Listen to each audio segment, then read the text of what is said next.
What's up? Good Monday morning to you all out there. Welcome into another draft edition of the Barking Brown Show. We are your hosts. I'm Jacob. That's Bill Sparks. Brought to you as always by our friends over at SeatGeek. If you want to get some tickets to some kind of event, the NFL season's getting crazy. College football's getting crazy. Got some WWE going crazy. The John Cena farewell tour is going crazy. And we're really getting to the end of it too. Isn't that kind of? Yeah, like we're 2 months away, dude. Like, I don't want to think about that. Oh my God, it's October. No. So if you want to get some tickets to stuff like that, go to SeatGeek, use our promo code Barking Browns, all one word, get $20 off your first purchase. We are currently getting a separate new intro for these draft episodes. So we don't have it yet, but we will. But one thing I want to say, we are recording this on Saturday night. It's dropping on Monday morning. So when we say some things that pertain to the Browns game, that by the time you have seen this will have already happened. It has not happened for us yet. So I just wanted to throw that out there. Make sure you subscribe, give us that thumbs up on YouTube, subscribe and rate us on Spotify and Apple if you haven't already. We love you guys very much. Bill, how are we doing tonight? Listen, man, I am doing great, Jacob. You know, obviously it's always great when we have college football on, but I'm going to be honest. Today's slate, it was fun to watch, but also not fun to watch because, like, you watched Penn State just go to Pasadena and just get blown off the map. You watched Vanderbilt talk all this trash about Alabama, and nothing changes. Alabama is still Alabama. You watched Texas come in with all this hype, and then somehow DJ Lagway finds himself again and looks like an athlete. So lost. He was so lost. And then all of a sudden, Texas. He just needs to play Texas every week. If he plays Texas every week and that's the only game that's shown on his tape, he looks like a number 1 overall pick in 2027. Well, and he's and that's supposed to be one of the better defenses in college football. You looked at what they did against Ohio State in week 1 versus Florida now, and it's like two opposite ends of the spectrum. Mm-hmm. But that always makes for a fun time in college football when you watch teams that just completely explode and players just completely just blow up. But I know you've got some guys that you were watching. I've got some guys that I was watching. The good part about when we do these episodes on Saturday nights, folks, first off, they are recorded. So we are recording this Saturday night. So there may be some things that may have happened yet that we may not be aware of. But the big thing is we watch different games. Jacob, I know you were watching the Ohio State game. I was watching the Battle of Florida. I was watching a couple other games.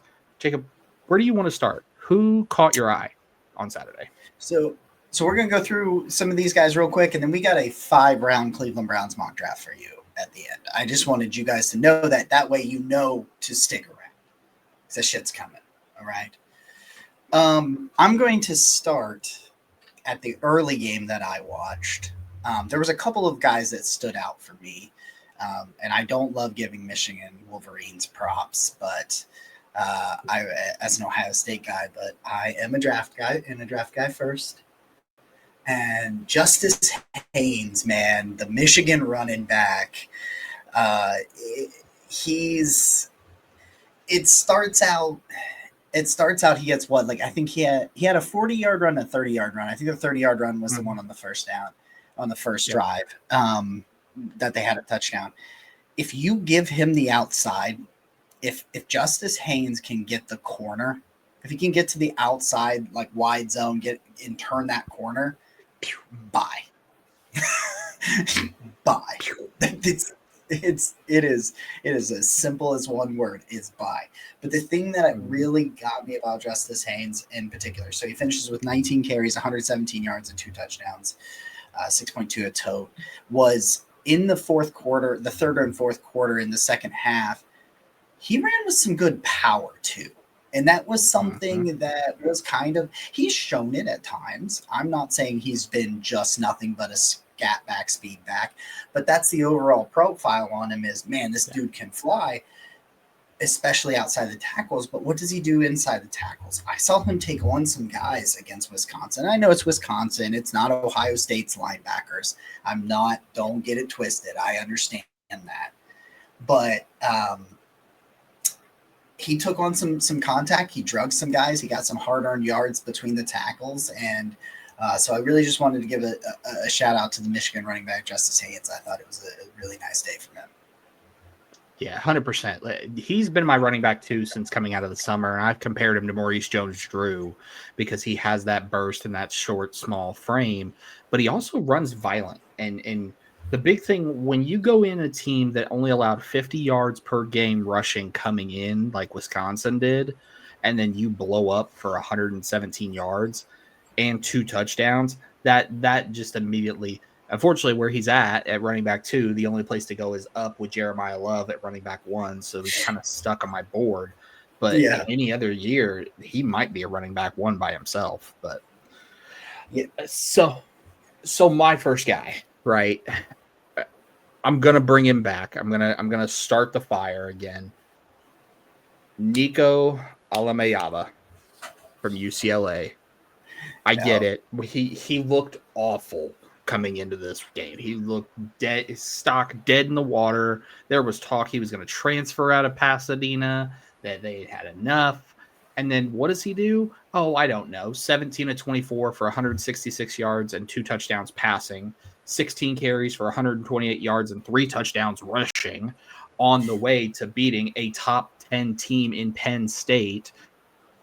By the way, I'm also going to tack on UCLA's run game as something that impressed me, because anytime you run the ball 53 times, that's mind-blowing. You do it for 269 yards and 3 touchdowns, averaging 5 yards a carry against a top 10 team like Penn State. Impressive. And I'm going to say this here. Penn State's cooked. Ooh, like they are done. They are. Pull them out of the oven, because at this point, the only way they're making the college playoff is if they beat Ohio State. And I'm going to tell you, if that Penn State team that shows up today shows up against Ohio State, they're going to get waxed. Against that Ohio State team that showed up today against Minnesota. I mean, because Minnesota's better than UCLA. I'm just saying. I'm with you. I like it. I knew you were going to bring that up because you sent me a text and you're like, is it crazy? And I'm like, yeah, it's probably. If you start out a text about a draft prospect, is it crazy that I'm thinking this right now? Then the answer is always yes, but I still love it. I still love it. I still tell you to go with it. Am I crazy for thinking? Because, like, you look at what Nico did today against Penn State. This is what we always wanted to see with Nico. He used the big arm to open up plays downfield, but he uses his legs, his wheels. My comp for him was always a baby Justin Herbert, because you see what Herbert did at Oregon. Nico, that's his framework of what he wants to do. He's 6'6", 215 pounds, but he's got wheels and he's got an arm. Let him use it. Let him roll out. Let him move the pocket. Let him sling the ball down the field. Yes, it's not perfect in the short and intermediate game. He still has a ways to go. He probably is a 2027 guy. But, man, if you told me Nico stacks up games like these, and some of these younger guys like Dante Moore and maybe even Fernando Mendoza's, they go back to school, and you're a team sitting there in rounds 3, 4, 5 wanting to take a flyer on a developmental guy. Yeah. Hey, it might be crazy, but sometimes crazy is just crazy enough to work. Yeah, I'm with you 100%. Let's see who I got next. Here down here. So one thing I wanted to just touch on him just very briefly, because we talked about him on Saturday's show, and you can go back and check that out if you didn't watch our biggest risers and fallers so far heading into this week of college football. So it was recorded before these games. But you can go check that out over on our YouTube or Spotify, Apple. It's on there as well. Oh, no, it's not. But it probably will be by the time you see this. I forgot to do that. I just realized that I forgot to do that. Anyway, Ty Simpson for Alabama, another big test, right? Like, goes up against Vanderbilt. Like, Vanderbilt, top 16 team. They were ranked 16. Playing pretty good defense. Like, that's not a bad defense. And I thought there were some moments where he seemed sped up. Like he got a little antsy in the pocket at times, because he kind of floated a few, missed high a couple of times on some throws. But overall, I was just like, yeah, yep, Yep. Yeah. Yep. Like, what was that one throw, dude? The last touchdown over the middle when he was on the run. Mm-hmm. Oh my goodness. Dot. He Dot. One thing that I was like, there were some moments like where you were like, okay, yeah, the arm is an A minus, but sometimes he can get a lot of torque on that ball. Sometimes, like he Mm-hmm. can just zip it in there, and I'm like, maybe because I had him probably B minus, and I'm like, maybe it's closer to a B plus arm. Like I Yeah. think and it's like still a little bit raw and underdeveloped, and he gets sped up a little bit too much. But I thought his mobility and ability to throw on the run was highlighted more so in this game than really any game he had played this year. Just because I thought there were his best throws on the run happened today against Vanderbilt. So Ty Simpson, the Alabama quarterback, he is a shout out from me today. I agree. And hey, he was one of my biggest risers on that episode that you're talking about. I compared him to Kirk Cousins because the same conversation we had, accurate over the middle, can throw those digs like we talked about, and had a B plus arm for me. But I saw the same things. A lot of the torque he was generating, he was just, he was slinging it today. So my next guy, I'm actually going to do two guys, and I'm going to do it. I call it a quick work here. So these Yep. guys, they showed up, they did their little thing, and then they took off and called it a night. First up, shout out to Anthony Russo, one of the lovely draft content creators. You can find him on X at Anthony_Russo97.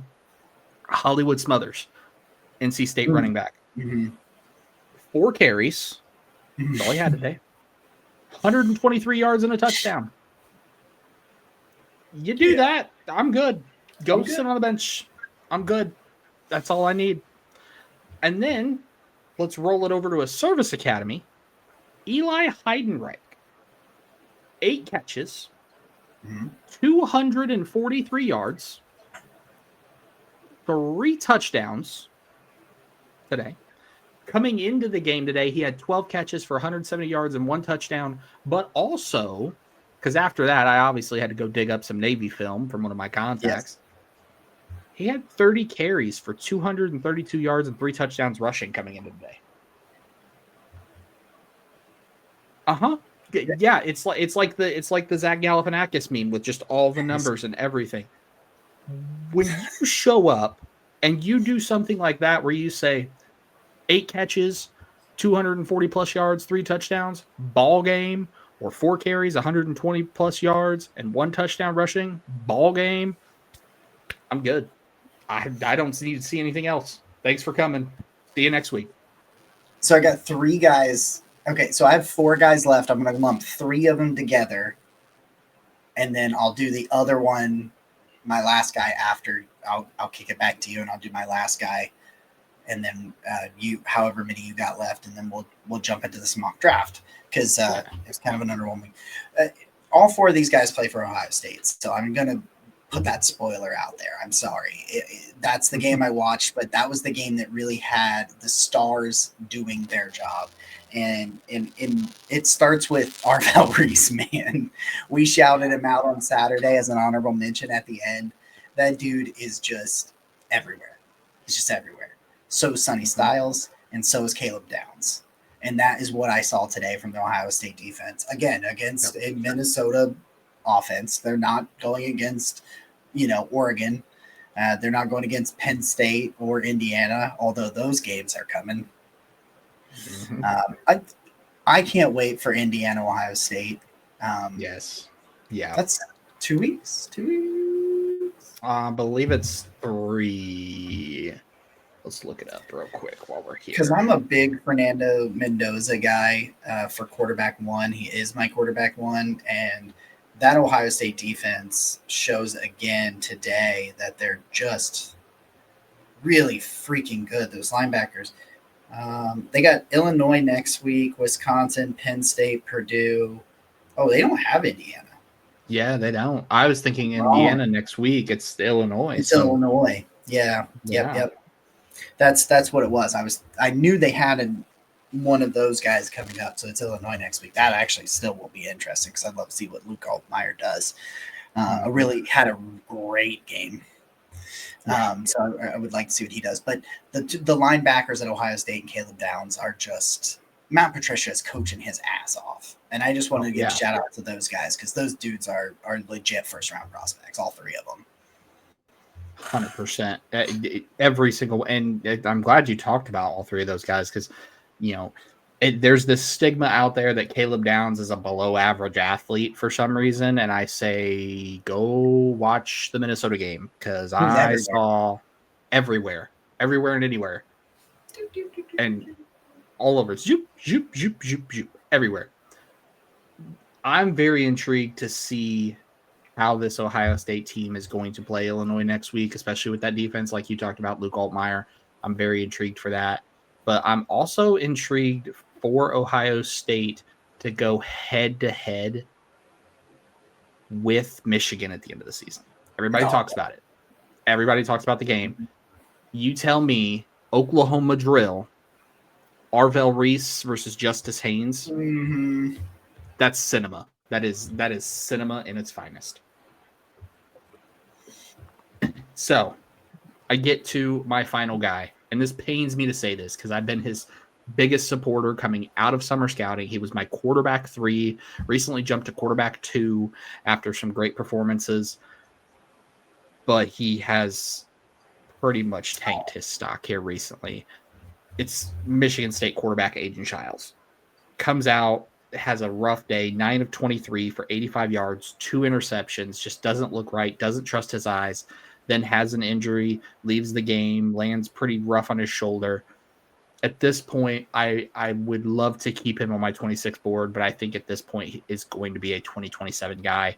He just hasn't looked right aside from a few games like the Boston College game that they went to overtime a few weeks back. That is the version of Aiden Childs that I think NFL teams are going to get, but we're not there yet. And I think that you can have that same conversation with Aiden Childs. You can have it with Arch Manning, the way he played against Florida. You see glimpses of greatness, but we're not there yet. You're going to see a lot of these younger guys go back. And like we talked about earlier, too, on the Saturday show, on the past Saturday show, when I talked about Sam Levitt, it's the same thing. Yeah. There's going to be a lot of those guys that coming into the summer we were very high on because they were young and they could develop, and they just haven't hit that next level. And it's going to be 2027 guys for guys like that. Yeah. My final guy, I just want to give Carnell Tate some love. Set a career high in the first half against Minnesota. He had a career high in receiving yards. He ends up with 9 catches, 183 yards, and a touchdown. And I just still continue to feel bad for Carnell Tate because he was a wide receiver 3 last year for them because they had 2 crazy guys in Abuka and Jeremiah Smith. Now he's wide receiver 2 because there's still Jeremiah Smith. But they're like, we're just going to pay attention to Jeremiah Smith, who still had 7 catches for 67 yards and 2 touchdowns. Don't get me wrong. Yeah. But we're going to pay a bunch of bracketed coverage to him. And Carnell Tate's like, you realize that, like, I'm a smooth route runner and I'm a great separator. And I have if you throw the ball in Carnell Tate's, he's a black hole. Like, he is going to catch the football, and he had a hell of a game. 100%. And before we get into the mock, I want to make sure. Have you heard my comp for Carnell Tate? I probably have, but I can't think of it off the top of my head. So it's one of my funnest comps that I do. Oh, is it Michael Crabtree? No, that's Elijah Surratt. Okay. This one for Carnell Tate is George Pickens if he wasn't mental.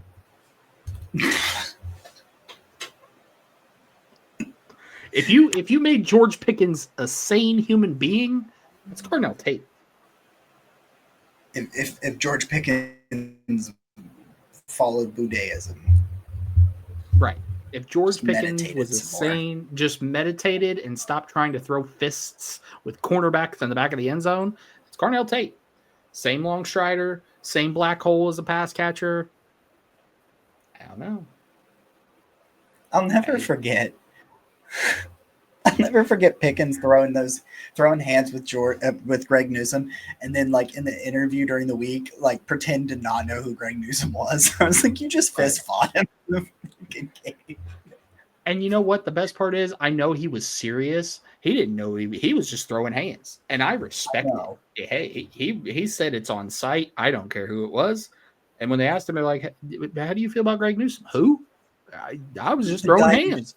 I was just like, I didn't know who it was. I didn't even know he played for the Browns. I thought he was like a ball boy or something. He was running his mouth. Exactly. And we know that's one thing that he's good at.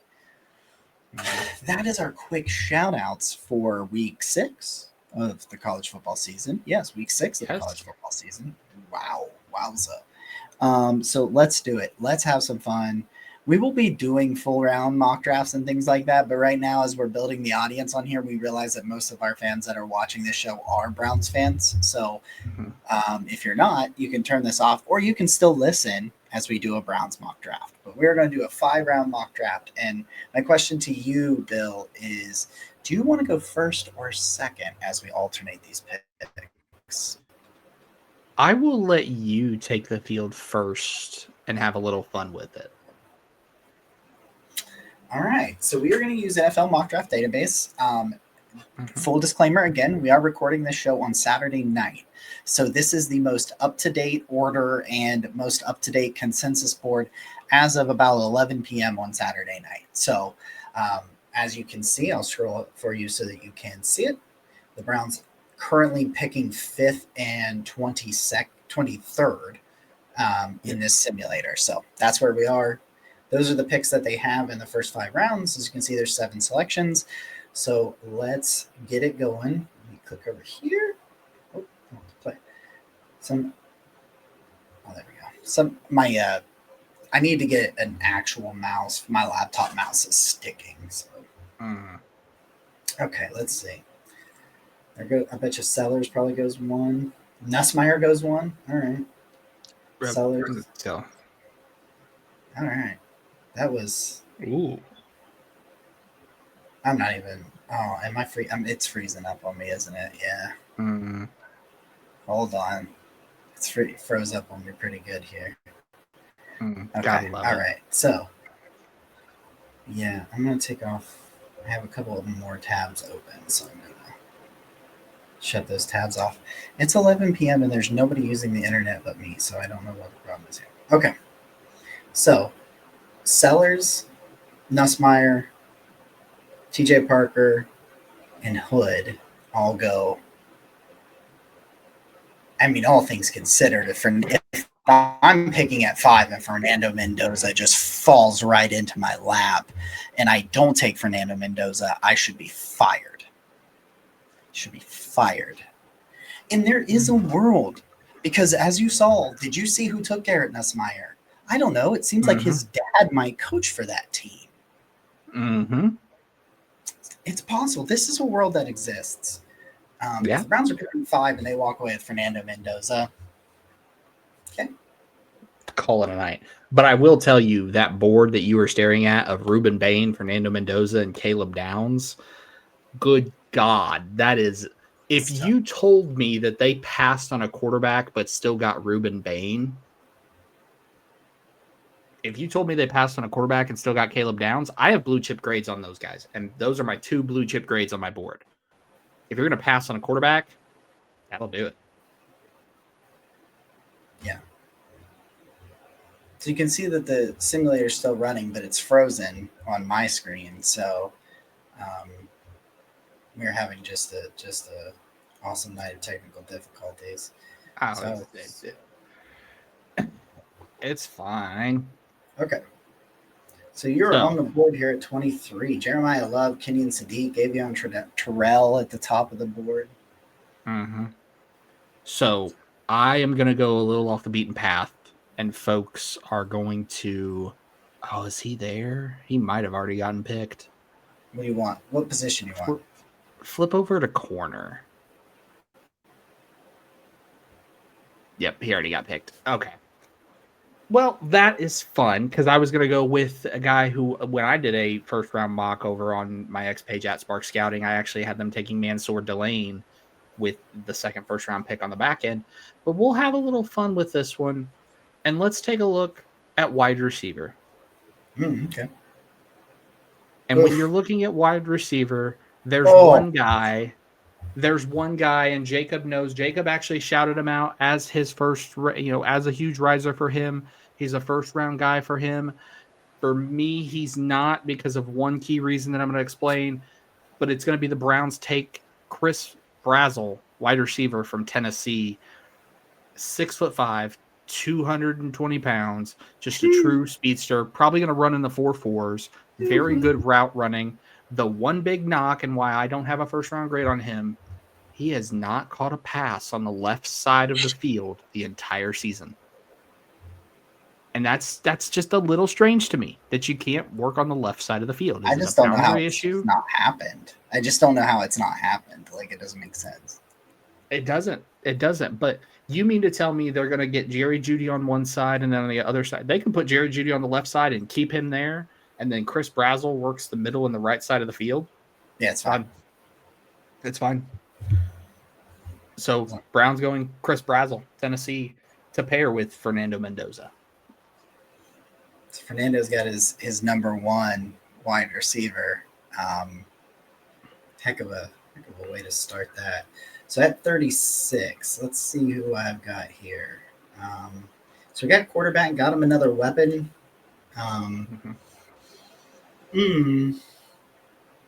Isaiah World's hard for me to say no to here. It's a little high, but it's Isaiah World, Trevor Gooseby, and then it starts to get a little scary. Yeah. At offensive tackle. I think I got to do it. Isaiah World's been a little bit up and down at Oregon this year.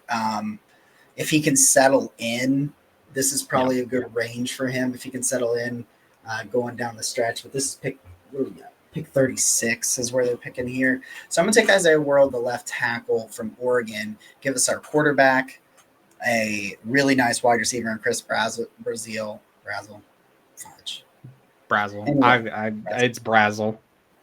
And then Isaiah World, so a left tackle. So the three things that good God, you got to get at least some point in the draft. We're actually going to get them first for all those things and go from there. So that's this mock draft simulator that's taking way too much internet. I don't know what my bandwidth is. Somebody, my neighbor must be stealing my internet because my wife's in bed, so I don't. Somebody's on my router. But that's what I'm saying. And I know it's not her because she was in bed when I went downstairs to get my John Cena shirt. You were on the board. All right. I am on the clock here. And obviously you talked about it. We got the quarterback. We've got the wide receiver. We've got the offensive tackle. But there is one position that I'm curious to see. I want to see who's available before I make my decision. Let me see the safety board. Ooh. Okay. I did want to give a shout out to Michigan safety Rod Moore back in his second game after missing last year.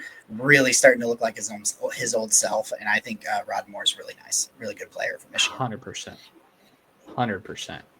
So let's see. If we scroll down the safety board, got to go a little bit more because they're a little bit lower on him than I think they should be.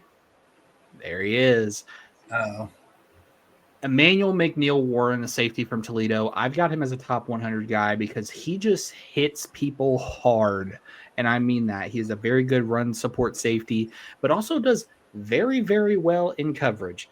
If you have him do anything on the back end of your defense, whether it's run support, whether it's coverage, you look at it, he's allowed 2 receptions on 3 targets this season. He's been targeted 3 times, allowed 2 receptions. You look at it, he has only 3 missed tackles this season and a 92 coverage grade from PFF. And the tape reflects it. And you mean to tell me I'm going to put him next to Grant Delpit and get an upgrade on Ronnie Hickman, and then I have Ronnie Hickman as now a third safety if I want to? Maybe I slide him into some nickel looks. Maybe I kick him down to linebacker to play with Schlesinger and a healthy JOK, knock on wood. Ooh. So Chills. So here in the 3rd round, I'm going Emmanuel McNeil-Warren from Toledo.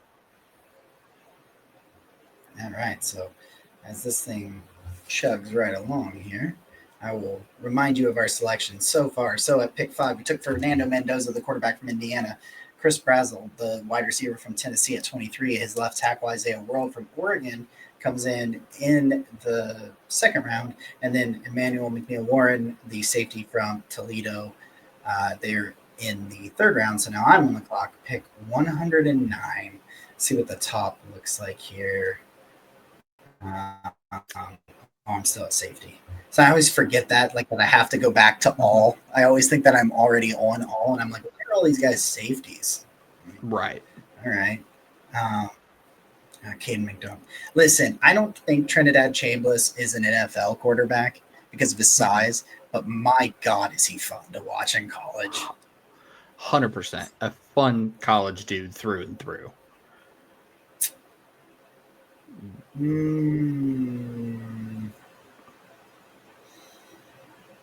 trying to, I think at some point they want to add another edge. Yeah. I really do think they want to add another edge and maybe another corner. Who's that? I like Davidson and Igbinosun so much, but he's so fucking grabby. He's just so goddamn. He got away with one tonight too. He was grabby as shit. He grabbed him with both hands, and I have no idea how he got away with that one. No idea. But there is one guy that. Okay, people are going to judge me for this, but Jayshon Barham from Michigan, the linebacker, who has been playing off-ball linebacker, but the last couple of games he's played edge rusher, but they've also lined him up as a stand-up edge and then dropped him into coverage, and he made a crazy pass breakup in this game. Won a 3rd and long when it looked like he was full bore rushing the passer and bailed out and almost picked the ball off. So he's an off-ball linebacker, stand-up, DPR, designated pass rusher hybrid. And I think he's that kind of athletic profile that goes along with a Carson Swisher with a JOK and all those other, and a Devin Bush and all those, who's been freaking awesome. So the resurrection of Devin Bush needs to be studied. That's why Jason Tarver needs to be a DC or a head coach somewhere, because the dude's a freak linebackers coach. Never mind. Don't remember. Hey, everybody else, forget I said that. Don't touch him. I'm going to go Jayshon Barham because he can help with some off-ball linebacker depth, but he's also a heck of an edge rusher from Michigan. I just like the freaky athletes. And I'm just going to take a traits guy here just outside the top 100. We'd love it. We'd love to see it. He's I saw him this one play. I was like, they're definitely rushing him because they put him wide 9 as hell, right? And then he's fully leaned forward and all that stuff, and then he just bails and just undercuts a route. And I'm like, that's some kind of crazy athletic stuff. And here the Browns have 2 picks. I did not know this here. But you see, the currently slated to pick 147 and 149. So you're on the board at 147. Love it. So we obviously went offensive tackle earlier with Isaiah World, but we're going to dip back into the offensive tackle pool yet again. And we're going to scroll down just a tad bit because this guy's a little bit lower on the consensus board. But right there he is, Max Ihenekor from Arizona State. Plays right tackle for Arizona State. 6'6", 330 pounds. A basketball background with beautiful footwork on the right side. Also has a soccer background, so he has spatial awareness. Pulls like nobody's business. Hits the corner with violence. He spins the block on the corner when he hits it. And, he is probably one of the nastiest run game offensive tackles in this class. Okay. The big knocks is that his lower body is just underdeveloped. He doesn't have enough sand in his pants despite being 6'6", 330 pounds, as well as he's still learning football. He's only played football in a capacity that he has at this level for 5 years, and that includes 3 of them in college.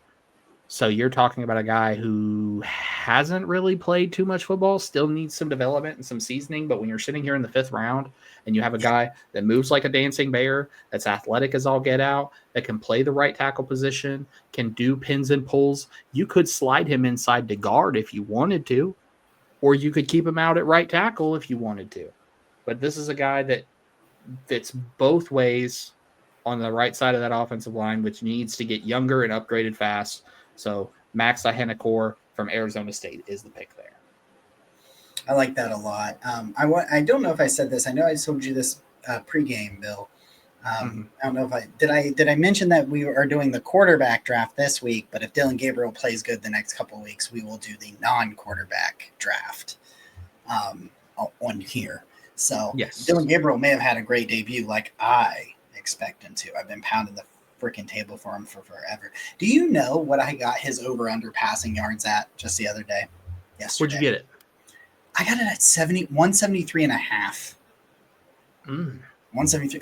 Listen, I get it. It's Brian Flores and all that stuff. And I'm probably looking stupid right now because he probably I'm going to say this and then he's not going to play well. But I'm 173 is really low.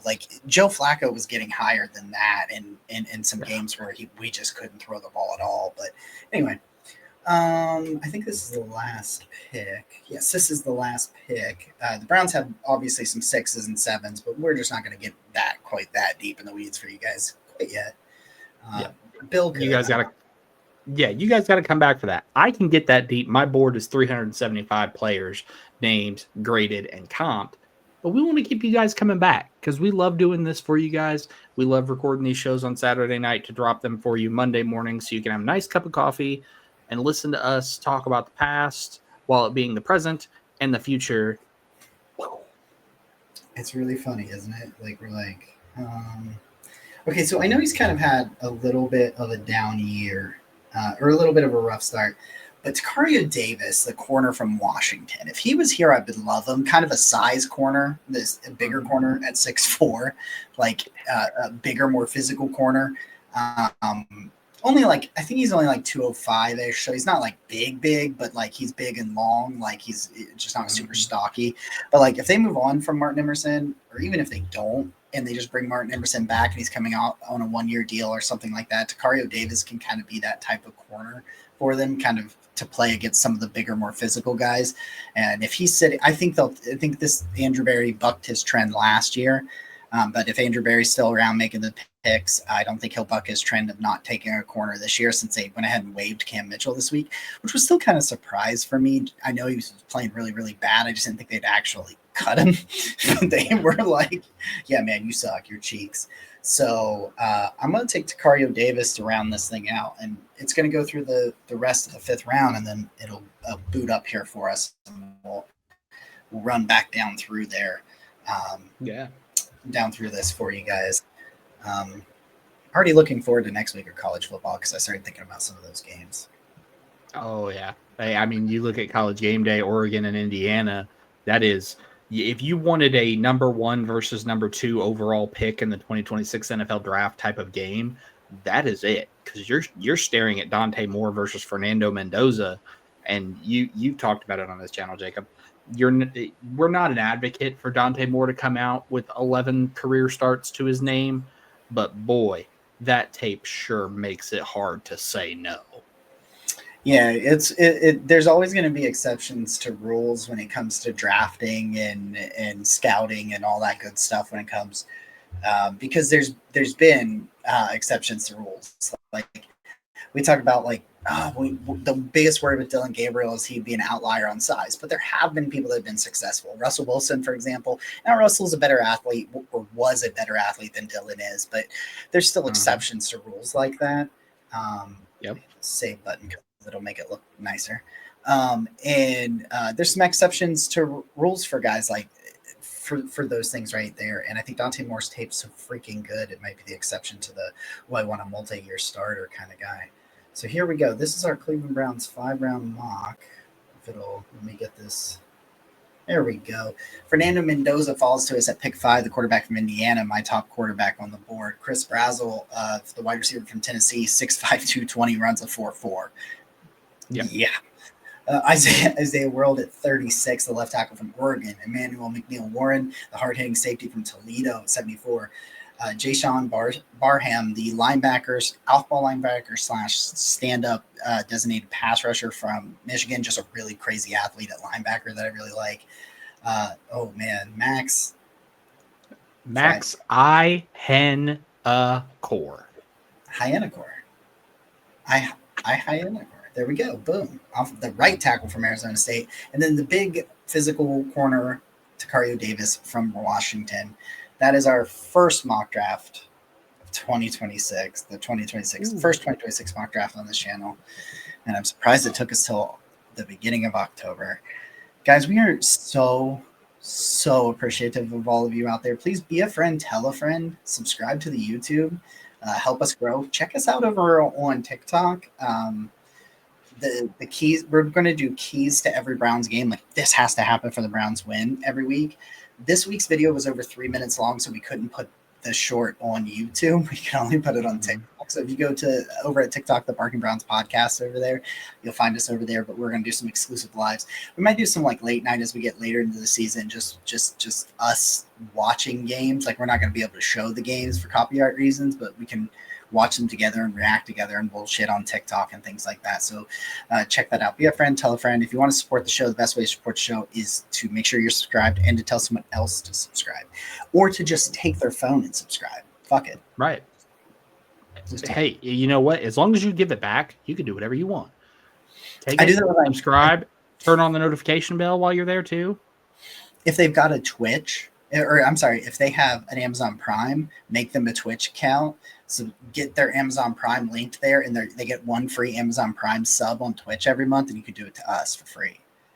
And you can help us out. We get like $2 if you do that. Yeah. And hey, it's worth it because you get to come back and you get to see guys like Jacob, me, Case, Nick, all of us. You get to see us just come chop it up on a Saturday night. We talk the draft, we talk college football, we talk the Browns, we talk it all. So help us out. Give us a little love. Tell a friend. Tell your enemy. Tell your cousin. Tell your aunt. Tell your grandma. She may be on the other side, but tell her. Do you think that my mustache looks like Dr. Robotnik? No, not quite yet. It's getting there. That's what I thought. I thought it was like an underdeveloped Robotnik. Yeah, it'd be like Robotnik if he was like in the freshman year of college. Like in the first Sonic movie before he got real crazy and lost his hair. Bingo. That Robotnik. Yeah, that Robotnik. Guys, we appreciate you so much. It's Monday. I think we'll have a regular Browns show tomorrow on Tuesday. By then we should have watched the All-22, so we'll have more in-depth breakdown from that game by that time. So we'll see you guys again next time. As always, go Browns. Go Browns.